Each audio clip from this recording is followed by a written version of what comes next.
What's going on, everybody? Welcome back to the Big Blue Nation podcast. My name is Josh, and I'm going to be your host here, back again with, I believe, episode number 5 of this podcast. And we are back. Now, I wanted to go ahead and apologize for this coming up so late.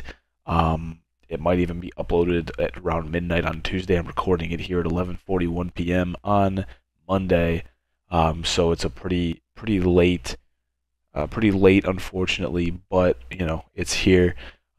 Because I didn't really want to miss this because pretty big week. So yeah,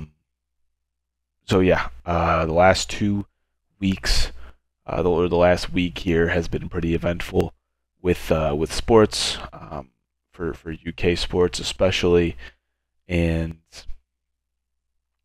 overall, I don't know what I'm talking about, but we're gonna go ahead and get right back into looking at the tournament bracket, maybe looking at some teams that have clinched tournament opportunities, where we're looking at in bracketology right now, and go over some March Madness and SEC tournament type based stuff.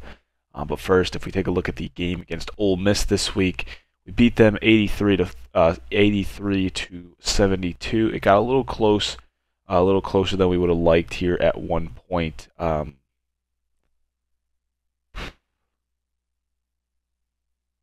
Got a little closer. It got eventually. I mean, they actually went up 6-5, but that was all they really did. They got closer towards the end of the game, but we took over at the end of the game. But yeah, we shot 60% from the field, 42.9% from three. They had 9 turnovers. We had 8. We out-rebounded them 30 to 24. If we take a look at the box score, Shibwe with 18 points, 15 rebounds, 2 steals, and assist. Shot 9 efficient, 9 for 12 from the field. Didn't get to the line one time, which I actually did not realize. 34 minutes. Keon Brooks with 22 minutes, shot 4 for 5 efficiently, 2 for 2 from the free throw line. 5 rebounds, 2 assists, a steal, and had 10 points. Pretty decent day for Keon. 35 minutes for Wheelers. Shot 6 for 9 from the field, 2 for 3 from beyond the arc. Perfect 2 for 2 from the free throw line, and had a total 16 points and 7 assists. Kellen Grady, 30 minutes, 3 for 8 from the field, only 1 for 4 from 3, 2 for 2 from the line, and 9 points. Mintz, who started because of senior day, 24 minutes, 3 for 5 from the field, 2 for 4 from beyond the arc, and 8 points for him, and 2 assists. Damian Collins got in there for 5 minutes, went to the free throw line 1 time, went 1 for 2 with 1 point, turned the ball over, had a block and a rebound. Jacob Toppin with 21 minutes, 7 points, 3 for 5 from the field, 1 for 2 from the free throw line. Lance Ware, 5 minutes, 0 for 1 from the field, and recorded a rebound and a foul. Ty Washington with 24 minutes, 5 for 10 from the field, 1 for 3 from beyond the arc, and 3 for 5 from the free throw line. 4 assists, 3 steals for him on 14 points. So that was a pretty eventful one as well. Pretty solid game for him. Maybe not solid, but probably would have liked him to shoot a little higher percent, but that's okay. Overall, we got the dub. Wasn't the prettiest, but hey, we got the dub. So we finished a perfect 18-0 from Rupp Arena this season. I was at probably about 13 or 14 of those 18 games.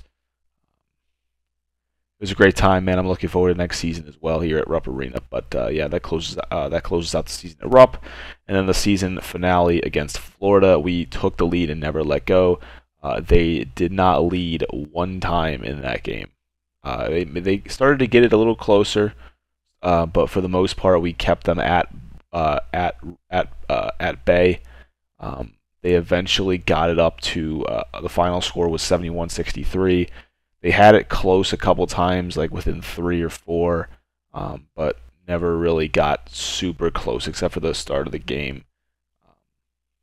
And we kind of were in control of that game the whole entire time. We led 2-0 from the opening tip, and we led onwards from there. It was a 7-0 game before they even scored, and then we just kind of took the lead, never let go of it. So a great game on the road in Gainesville. Great season finale there. We shot 50% from the field. They shot 41. 28% from 3. They shot 15. 9 turnovers to their 7. 35 to 33 rebounds in favor of us. Shibwe with 36 minutes, 11 for 16 from the field, again efficient. 27 points, 15 rebounds, 2 blocks, 3 steals. Oh my! I mean, and perfect 5 for 5 from the free throw line. I mean, if that doesn't wrap up the good old Naismith Player of the Year trophy, National Player of the Year trophy, I don't know what does. 14 minutes for Keon, only 1 for 2 from the field with 2 points. He didn't do all that much. Jacob Toppin was in the game longer. We didn't get much production out of that position, no matter who went in there. Ty was 1 for 6 with 6 points, 4 free throw line points, 0 for 2 from beyond the arc. However, had 5 assists and 4 rebounds and a steal. Severe with a steal, 4 assists and 2 rebounds, 13 points for him, 1 for 3 from beyond the arc, and 6 for 10 from the field.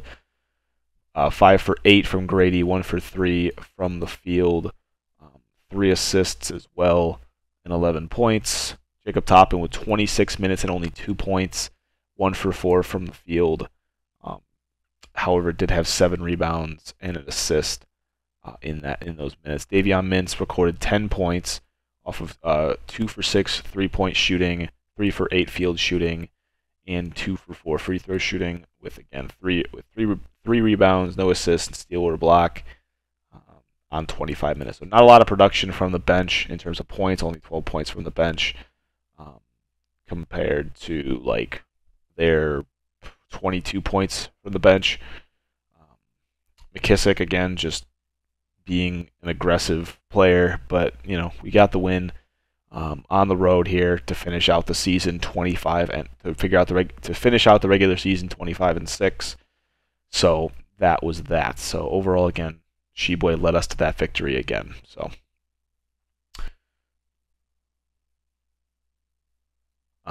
now if we go ahead and take a look, let's see here, SEC. Well, first, if we take a look at the AP poll for college basketball here, Gonzaga stayed 1, Arizona 2, Baylor 3, Auburn moved from 5 to 4 after Duke losing to UNC.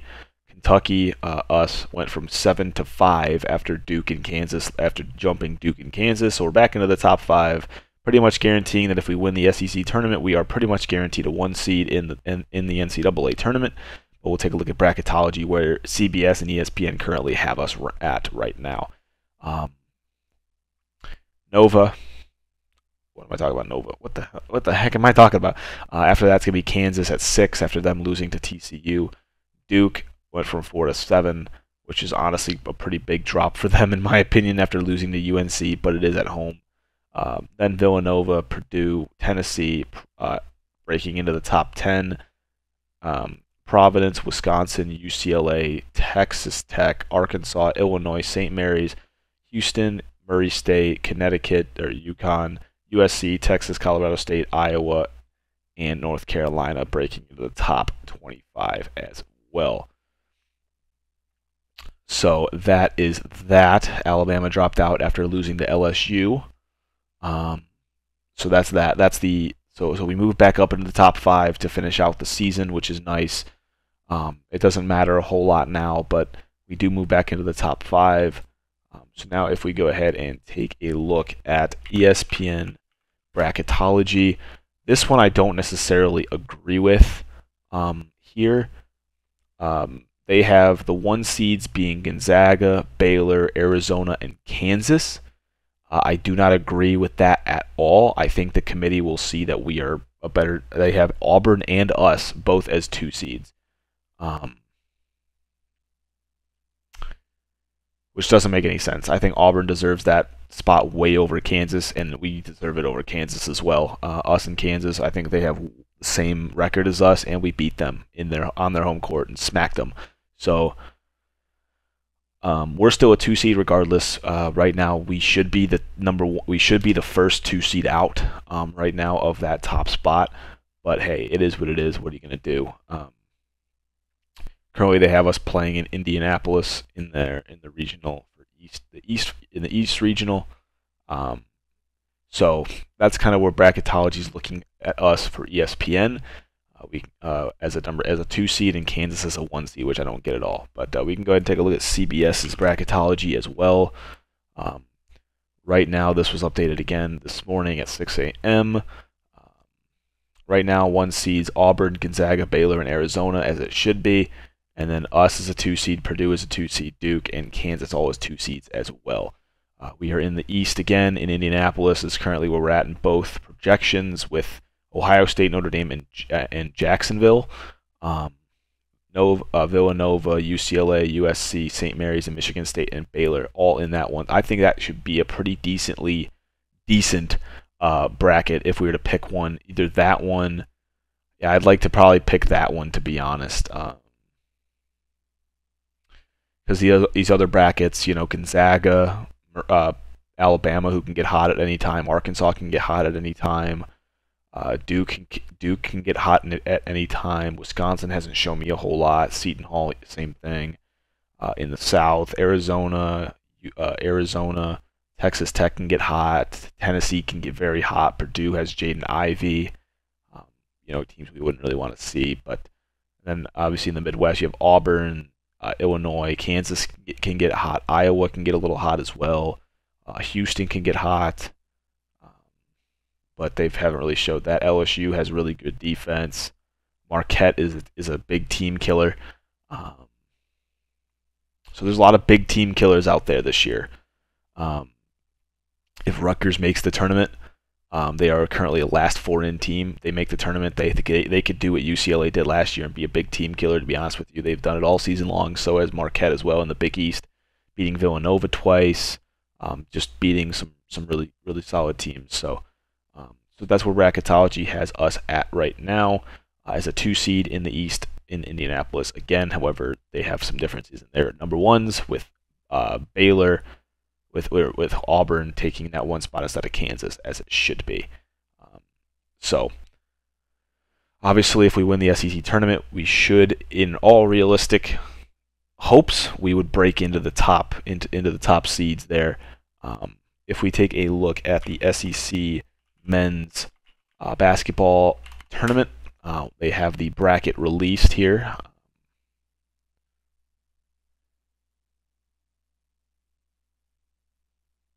Let's see here, right here.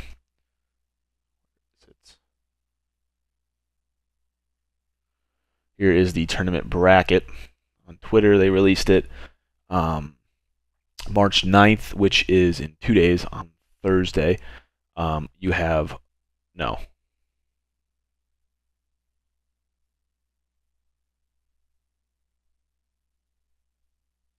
Wait, what?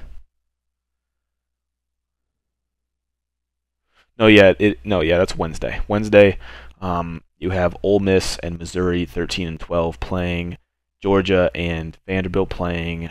Winner plays Alabama. The winner of Ole Miss and Mizzou plays LSU. And then the winner of LSU and those 2 teams plays Arkansas. And then the winner goes to the semifinals. You have Florida and A&M playing for a chance to play Auburn in the quarterfinals. You have Mississippi State and South Carolina with a chance to play Tennessee in the quarterfinals, and then the winner of the Alabama, Georgia, and Vanderbilt pool will play us in the quarterfinals, and that's just a simple bracket up through there. So we're on the bottom half of the bracket with Tennessee, Alabama. Those are really the 2 that are of any concern. I'm hoping that Scottie Pippen Jr. gets eliminated early because we had trouble with him this season, and I really don't want to deal with him because he can pop off at any moment. I truly believe that on a neutral court we're better than all these teams. Now again, Tennessee has been red hot lately, and that kind of scares me. Hopefully they get stuffed early. Hopefully, I doubt it, but you never know. Hopefully Arkansas gets stuffed early as well. I mean, I'm hoping for as many upsets as possible to try to make it a little easier for us to make a run in this thing. Because if we make a run to the finals, if as long as we win our first game, I think we're securing a 2 seed. Because if we lose to Tennessee, I think we secure it, right? But we still secure a 2 seed, I think, in my opinion. But if we make it to the finals, as we probably should, and we win the finals, I mean, there's no denying we're a 1 seed after that. Because especially the team that I see us, I see Vanderbilt playing Alabama. Maybe Vanderbilt might win that game. They might not. Alabama would play us though, most likely, and then we would beat Alabama most likely, and then play Tennessee. And I could definitely see us beating Tennessee on a neutral court, and then moving into the finals. It's going to probably be. I'm going to say it's going to be Florida winning the A&M Florida matchup and playing Auburn. Auburn's going to win that game easily on a neutral court. They're probably going to play. I mean, Arkansas and LSU just played. Yeah, no, I messed up earlier when I said Alabama lost to LSU because Arkansas played LSU and lost. No, I'm stupid. It was Alabama. Jeez, man, figure it out. Arkansas might play Auburn again, and on a neutral court, I don't think they beat them. I think, I think we would beat Arkansas on a neutral court as well. So yeah, and then it would be us and Auburn in the finals, in which I could easily see us winning on a neutral court. So yeah. In other news, the women's basketball team for UK went on a crazy run and beat the #1 team in the nation, South Carolina, to win their second program SEC title. Super happy for all them. Super great game to watch. I missed the last shot because my ESPN app was being stupid, so I couldn't watch it. But great game overall. Great run, but they obviously their March Madness starts here soon, so that'll be interesting to see what happens. But yeah, other than that as well, baseball. This past week we had 6 games. We went 4-2, beating TCU twice. We're not ranked, which is stupid. Rankings came out today, and we're not ranked, which we're receiving votes, which is absolutely just horrible in my opinion. Beating TCU, which is they were number 16 in the nation at the time. We beat them twice, so we beat them 2 out of 3 times. But we did lose to WKU at home this week, which kind of sucked. But we won our other games. So overall, it is what it is. So yeah. What else were we looking at here? Nothing really too big happened with football this week. But yeah, I hope you guys enjoyed this episode of the Big Blue Nation podcast. And I will see you guys next time. Peace.